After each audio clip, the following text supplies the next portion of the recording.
क्या पढ़ेंगे? झिल्ली। झिल्ली का अर्थ क्या होता है? जैसे आप लोग घर पर जब चाय बन जाता है तो एक चाय छननी होता है जिससे क्या करते हैं? चाय को छानते हैं। तो इसमें क्या होते हैं? जो चाय के अंदर जो चाय पत्ती होते हैं वह किस में आ जाते हैं? तो चाय छन्नी में क्या होते हैं? आ जाते हैं। तो उसी छननी को ही विज्ञान में क्या कहते हैं? झिल्ली कहते हैं। क्या कहते हैं? झिल्ली कहते हैं। तो झिल्ली की परिभाषा क्या है? तो इसका उत्तर जब लिखेंगे तो किसी विलयन में बड़े आकार के कणों को दूर करने के लिए जिस साधन का प्रयोग किया जाता है उसे झिल्ली कहते हैं। अर्थात कोई शरबत बना हो और उसमें कोई बड़े आकार का कण हो तो क्या करते हैं? छानते हैं। तो जो छानते हैं तो जो छानने वाला जो साधन होता है उसी साधन को ही क्या कहते हैं?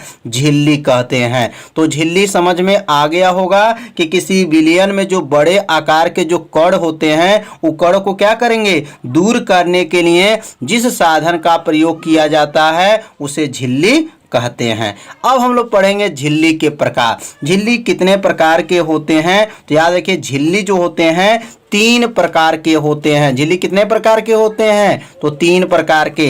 पहला का नाम है अपारगमय झिल्ली, दूसरा पारगमय झिल्ली और तीसरा है अर्धपारगमय झिल्ली। तो 3 प्रकार का झिल्ली है। पहला का नाम अपारगमय झिल्ली, पारगमय झिल्ली और अर्धपारगमय झिल्ली। अब एक एक का परिभाषा अच्छे से समझेंगे और अपने कॉपी में आप लोग नोट करते चलिए, जिससे क्या होगा? एक अच्छे से क्या हो जाएगा? नोट्स भी तैयार हो जाएगा। तो अब हम लोग पढ़ेंगे पारगमय झिल्ली क्या होता है। तो बहुत आसान है। अगर पारगमय झिल्ली की परिभाषा अगर याद हो गया तो समझिए पारगमय झिल्ली का भी परिभाषा को क्या हो जाएगा? याद हो जाएगा। तो अपारगमय झिल्ली की पहले परिभाषा को अच्छे से समझेंगे और उसके बाद से पारगमय झिल्ली के बारे में समझेंगे। तो अपारगमय झिल्ली क्या है? ऐसी झिल्ली जो अपने से होकर विलय तथा विलायक दोनों अणुओं को आने तथा जाने नहीं देता है उसे अपारगमय झिल्ली कहते हैं। अर्थात जो विलय होते हैं और जो विलायक होते हैं दोनों के अणु को जो आने जाने क्या करते हैं? नहीं देता है उसे अपारगमय झिल्ली कहते हैं। तो कितना आसान इस परिभाषा है। तो परिभाषा को एक कॉपी में क्या कीजिए? नोट कर लीजिए कि जो विलय होते हैं और जो विलायक होते हैं दोनों के जो अणु को क्या करते हैं? आने तथा जाने नहीं देता है। तो ऐसी झिल्ली को क्या कहेंगे? अपारगमय झिल्ली कहते हैं। अब हम लोग पढ़ेंगे पारगमय झिल्ली क्या है। तो इसका उत्तर जो अपारगमय झिल्ली और पारगमय झिल्ली का जो उत्तर होगा थोड़ा सा क्या होगा? अंतर होगा परिभाषा में। तो अब इसका उत्तर अपने कॉपी में लिखेंगे कि ऐसी झिल्ली जिससे होकर विलय और विलायक दोनों के अणु आ सकते हैं। तो इसमें क्या होंगे? विलायक और विलय दोनों के अणु क्या हो सकते हैं? आ सकते हैं। इस प्रकार के झिल्ली को क्या कहेंगे? पारगमय झिल्ली कहते हैं। इसमें क्या था इसके ऊपर में कि विलय और विलायक दोनों को अणु को आने जाने नहीं देता है उसे अपारगमय झिल्ली कहते हैं। इसमें क्या है? इसमें विलय और विलायक दोनों के अणु को क्या कर सकते हैं? आ सकते हैं। तो इस प्रकार के जो झिल्ली है उसे क्या कहेंगे? पारगमय झिल्ली कहते हैं। तो इसको भी उत्तर अपने कॉपी में क्या कीजिए? नोट कर लीजिए। रफ जरूर अपने सामने रखिए और इसे नोट करते चलिए। तो अगला हम लोग समझेंगे अर्धपारगमय झिल्ली क्या है। तो अर्धपारगमय झिल्ली मतलब इसके नाम से ही पता चल जा रहा। अर्ध माने आधा। तो आधा के बारे में, तो आधा झिल्ली क्या होता है? अर्धपारगमय का मतलब आधा झिल्ली। तो इसका उत्तर को ध्यान से देखेंगे तो याद हो जाएगा। ऐसी झिल्ली जो अपने से होकर विलायक के अणु को तो आने जाने देती है। अब ध्यान दीजिए, विलायक के जो अणु होते हैं उसको आने तथा क्या करती है? जाने देती है। किंतु ध्यान देंगे, किंतु विलय के अणु को आने जाने नहीं देता है, ऐसी झिल्ली को क्या कहेंगे?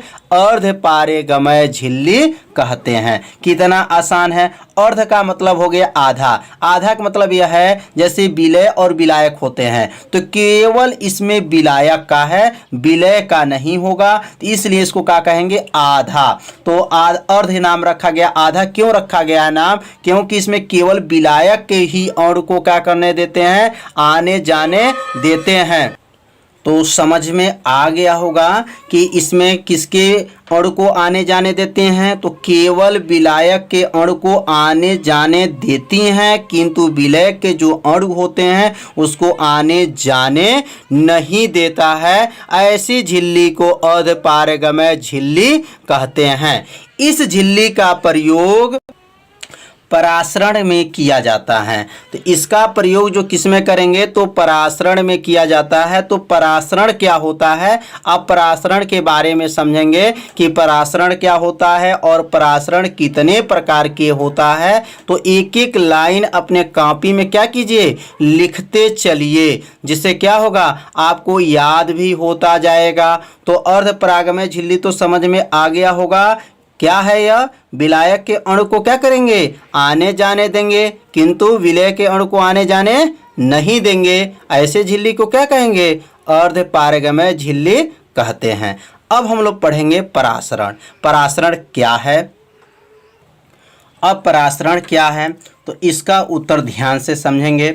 जब दो भिन्न सांद्रता मतलब जो सांद्रता है वह क्या है? दो हैं, लेकिन दोनों सांद्रता अलग अलग हैं। भिन्न सांद्रता के विलयन किसी अर्धपारगमय झिल्ली द्वारा अलग किया जाता है। अब देखिए यहाँ अर्धपारगमय झिल्ली, तो इसका मतलब अभी ऊपर हम लोग पढ़े हैं कि अर्धपारगमय झिल्ली का प्रयोग कहाँ किया जाता है? तो किसमें किया जाता है? परासरण में किया जाता है।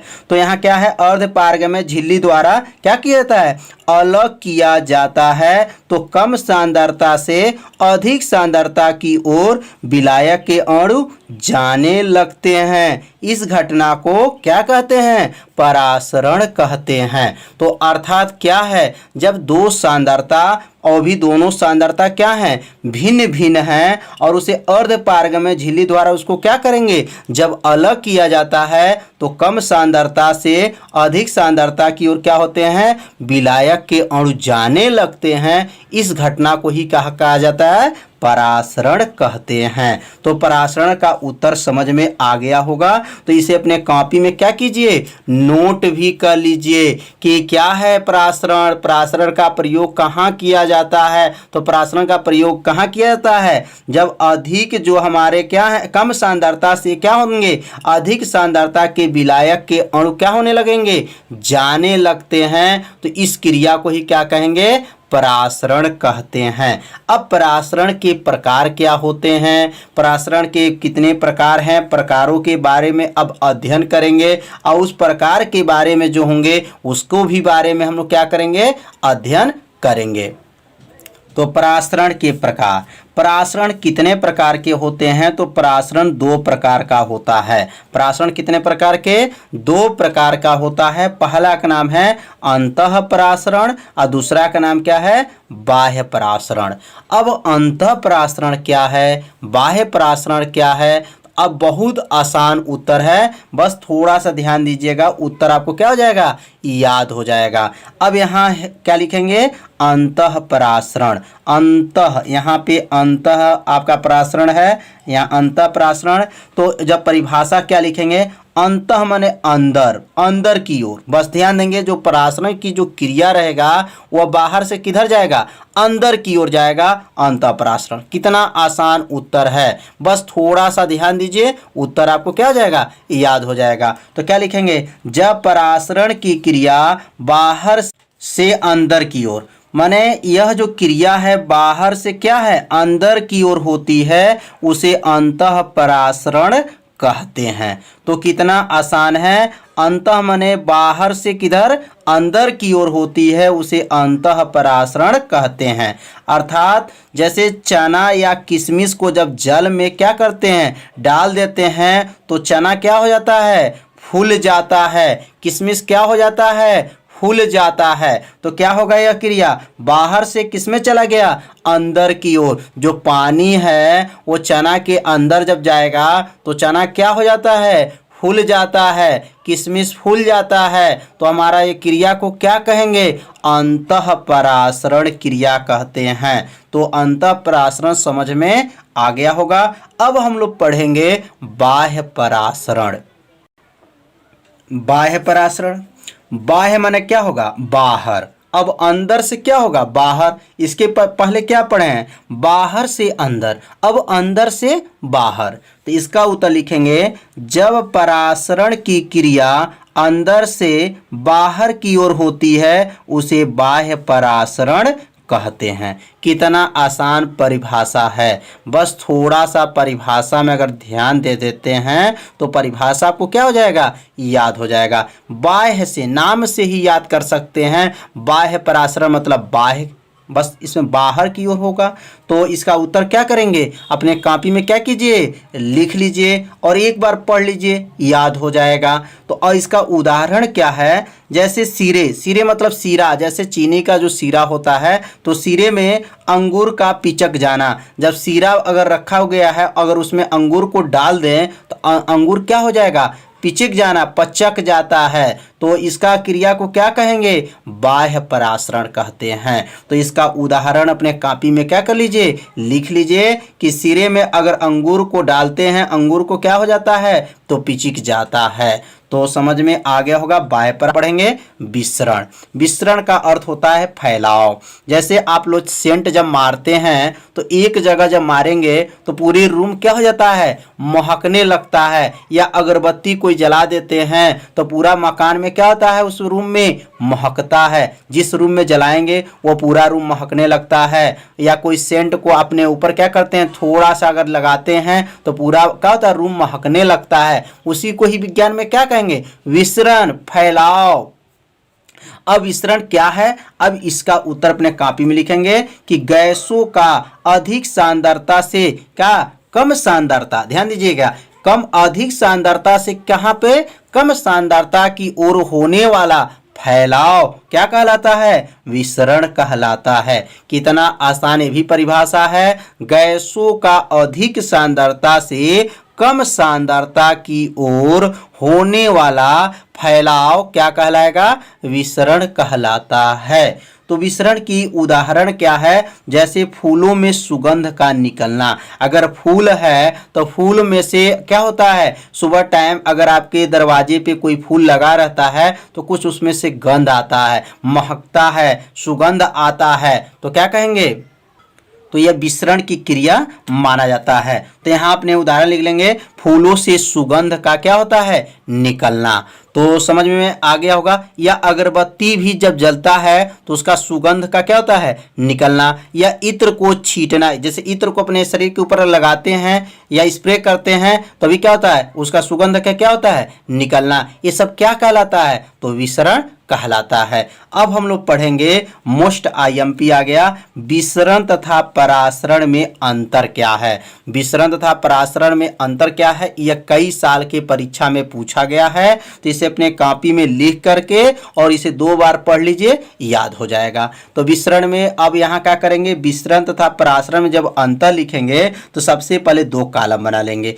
एक और विसरण लिख देंगे और एक और क्या लिख देंगे? परासरण लिख देंगे। और उसके बाद से इसमें पहला क्या लिखेंगे कि विसरण की क्रिया किसमें होती हैं? तो गैसों में होती हैं। अभी हम लोग ऊपर पढ़े हैं विसरण की परिभाषा। तो गैसों का अधिक सांद्रता से कहां पे? कम सांद्रता की ओर फैलाव को ही क्या कहते हैं? विसरण कहते हैं। तो इसलिए विसरण की जो क्रिया होता है वह सिर्फ किसमें होता है? तो गैसों में होता है। तो यहां लिखेंगे विसरण की क्रिया गैसों में होती हैं। और परासरण की क्रिया क्या लिखेंगे? तो परासरण की क्रिया प्रायः भिन्न सांद्रता के किसमें होगी, द्रवों में होती हैं। तो परासरण की जब परिभाषा लिखा गया है तो उसमें क्या बताया गया था, भिन्न सांद्रता, माने इनकी सांद्रता जो रहेगा अलग अलग रहता है। इसमें भिन्न सांद्रता के द्रवों में क्या होती हैं कौन सी क्रिया, परासरण की क्रिया होती हैं। तो विसरण और परासरण में पहला जो अंतर है समझ में आ गया होगा। विसरण में क्या लिखेंगे, विसरण की क्रिया केवल गैसों में होती है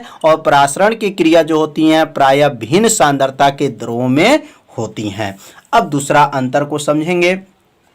इसे अपने कॉपी में क्या कीजिए, नोट भी करते चलिए, जिससे आपको क्या होगा, एकदम आसान हो जाएगा। अब यहाँ पे जब दूसरा अब अंतर समझेंगे तो दूसरा अंतर होगा, यह क्रिया अधिक सांद्रता से कम सांद्रता की ओर होती है। यह जो क्रिया होती है विसरण का, यह क्रिया क्या होती है, अधिक सांद्रता से कम सांद्रता की ओर होती है। और यह क्या होती है, यह क्रिया कम सांद्रता, बस उल्टा है, अधिक के जगह पे क्या बोलेंगे, कम, और यहाँ कम है वहां क्या बोलेंगे, अधिक, बस उल्टा बोलना है। तो कहेंगे यह क्रिया कम सांद्रता से अधिक सांद्रता की ओर होती है। तो दोनों अंतर तो बहुत आसान है कि इसमें क्या बोलेंगे, यह क्रिया अधिक सांद्रता से कम सांद्रता की ओर होती है, और यह क्या बोलेंगे, यह क्रिया कम सांद्रता से अधिक सांद्रता की ओर होती है। तो दो अंतर तो पूरा समझ में आ गया। अब लास्ट अंतर समझेंगे। तो लास्ट अंतर क्या है, तो कहेंगे विसरण के लिए किसी माध्यम की आवश्यकता नहीं है। याद रखिएगा, विसरण के लिए किसी माध्यम की आवश्यकता नहीं है, लेकिन परासरण के लिए अर्धपारगम्य झिल्ली की आवश्यकता होती है। तो ध्यान दीजिए, जो विसरण की क्रिया होती है वह किसी माध्यम की आवश्यकता नहीं होती है, लेकिन परासरण की जो क्रिया होंगी वह किसकी आवश्यकता पड़ती है, तो अर्धपारगम्य झिल्ली की आवश्यकता होती है। तो यह अंतर आप लोग को अच्छे से समझ में आ गया होगा। इसे अपने कॉपी में लिख लीजिए और इसे अच्छे से क्या कीजिए, तैयार कर लीजिए। तो आज का जो पढ़ाई हुआ है आप लोग को पूरा समझ में आ गया होगा। यदि समझ में नहीं आ रहा हो तो आप लोग जरूर कमेंट कीजिए और वीडियो को थोड़ा लाइक भी कीजिए। आप लोग वीडियो को लाइक नहीं करते हैं, आप लोग जरूर वीडियो को लाइक कीजिए, शेयर कीजिए, अपने दोस्तों के पास भी शेयर कीजिए और चैनल को क्या कीजिए, सब्सक्राइब कर लीजिए और बेल आइकन घंटी को ऑप्शन को क्या कर लीजिए, ओके कर लीजिए, जिससे कोई भी वीडियो को अपलोड किया जाए तो उसका मैसेज तुरंत आपके पास क्या हो, पहुंच जाए। तो आज का पढ़ाई तो यहीं तक रहेगा। अब कल हम शाम को 7 बजे मिलेंगे। तो 7 बजे वाला वीडियो प्रतिदिन आप लोग क्या कीजिए, देखते रहिए, नोट करते रहिए। यदि कोई भी दिक्कत होता है तो क्या कीजिए, कमेंट जरूर कीजिए।